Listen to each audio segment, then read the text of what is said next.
Selamat pagi, saudaraku yang diberkati Tuhan. Kembali lagi dalam program Bertumbuh dan Berbuah. Mengawali skala rangkaian aktivitas kita di hari ini, kita akan dituntun dan dikuatkan oleh kebenaran firman Tuhan.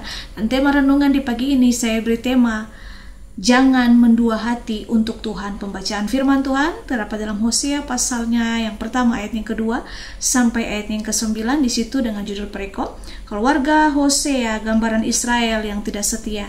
Saudara berbicara tentang mendua hati, maka hal ini terkait dengan tindakan yang tidak setia, bimbang, ragu, tidak punya pendirian. Dan hal ini dapat kita temui dalam kehidupan keseharian kita. Misalnya, tidak setia dengan pasangan, suami yang selingkuh dengan wanita lain atau sebaliknya, atau juga tidak setia dalam pekerjaan, tidak setia dalam mengikut Tuhan, tidak sungguh-sungguh, dan tidak setia dalam melayani, dan lain sebagainya. Nah, dalam konteks pembacaan kita di pagi ini, sikap mendua hati terlihat dalam kehidupan bangsa Israel, di mana bangsa yang dipilih Allah ini mengalami pertolongan Allah yang ajaib. Namun mereka mendua hati dengan cara hidup mereka yang bobrok di hadapan Tuhan. Mereka melupakan kasih setia Tuhan dan tidak ingat lagi perintah Tuhan bahwa tidak boleh ada Allah lain selain Allah Israel yang harus mereka sembah. Karena Allah adalah Allah yang cemburu. Allah tidak ingin umatnya berpaling daripadanya. Nah, kebobrokan kehidupan sosial bangsa Israel ini merupakan akibat dari rusak dan bobroknya agama atau ibadah Israel. Nah, secara politik dan ekonomi mereka itu berjaya, tapi kehidupan agama mereka sangat rusak di hadapan Tuhan.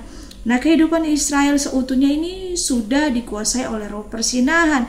Itu dalam Hosea pasalnya yang keempat, ayatnya yang ke-12.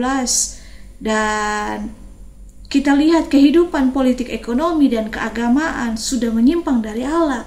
Hosea mempertegas dengan kata-kata. Di situ dikatakan, dengarlah firman Tuhan, hai orang Israel, sebab Tuhan mempunyai perkara dengan penduduk ini. Sebab tidak ada kesetiaan dan tidak ada kasih dan tidak ada pengenalan akan Allah di negeri ini. Hosea 4 ayatnya yang ke-1. Nah, dalam ketidaksetiaan bangsa Israel kepada Allah, Allah menegur mereka dengan memerintahkan Nabi Hosea untuk menikahi seorang Gomer, di mana wanita ini dia hidup tidak setia. Hosea di situ dikatakan, Hosea 1 ayatnya yang kedua dikatakan, pergilah kawinlah seorang perempuan sundal dan peranakanlah anak-anak sundal, karena negeri ini bersundal hebat dengan membelakangi Tuhan. Nah, kehidupan Hosea dan Gomer menjadi gambaran atau teguran kepada Israel yang tidak setia.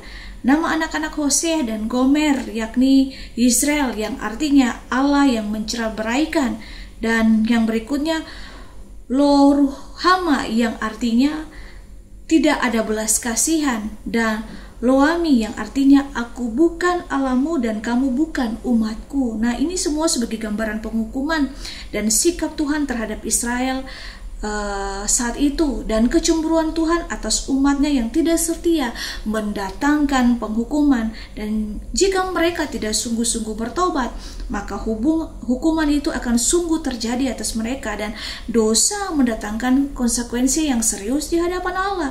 Dari perenungan firman Tuhan di pagi ini, saudara, kita diingatkan kembali untuk mari kita mengasihi Tuhan Allah itu dengan sepenuh hati, dengan segenap hati. Anugerah keselamatan yang sudah Dia berikan di atas kayu salib, kiranya itu membuat kita menjadi orang yang sungguh-sungguh serius, orang-orang yang mau belajar untuk hidup benar, membuat kita untuk menjadi pelajaran yang penting bahwa mari kita hidup berkenan di hadapan Tuhan. Oleh karena itu, saudara, kiranya kita boleh belajar untuk tidak mendua hati di hadapan Tuhan. Mari kita belajar menjadi pribadi-pribadi yang setia di hadapan Tuhan, mengasihi Tuhan dengan segenap hati, segenap jiwa, segenap akal budi, serta menjadikan Tuhan yang terutama di dalam kehidupan kita. Nah, jalan keluar daripada setiap kita untuk kita tidak mendua hati, yang pertama, mari kita pilih satu Tuhan. Mari kita fokus pada satu tujuan.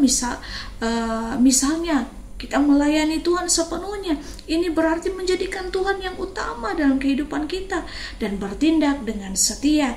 Nah, yang berikutnya kita perkuat iman kita melalui perenungan akan firman Tuhan. Pelajari dan hafalkan firman Tuhan saudara, karena firman Tuhan adalah sumber iman yang akan menolong saudara untuk saudara menghadapi setiap masalah apapun saudara tidak goyah. Dan yang berikutnya, mari kita berdoa dengan iman. Mari kita minta iman kepada Tuhan dengan tanpa ragu. Jangan ragu akan kebaikan Tuhan, karena Ia adalah Tuhan yang selalu menyertai dan akan memberkati setiap kita. Dan yang poin terakhir saudara, mari kita jadilah orang-orang yang bukan hanya mendengarkan firman Tuhan, tapi kita menjadi orang-orang yang melakukan firman Tuhan dalam kehidupan kita. Jangan hanya kita mendengarkan saja, tetapi mari kita lakukan firman Tuhan yang sudah Tuhan ajarkan bagi setiap kita. Mendengar tanpa melakukan hanya akan menipu diri sendiri. Biarlah kebenaran firman Tuhan di pagi ini meneguhkan setiap kita. Mari kita mau sungguh-sungguh hidup berkenan di hadapan Tuhan. Kita mengasihi Tuhan dengan segenap hati. Dan biarlah hidup kita ini menjadi berkat, berdampak untuk kemuliaan nama Tuhan. Tuhan berkati. Immanuel.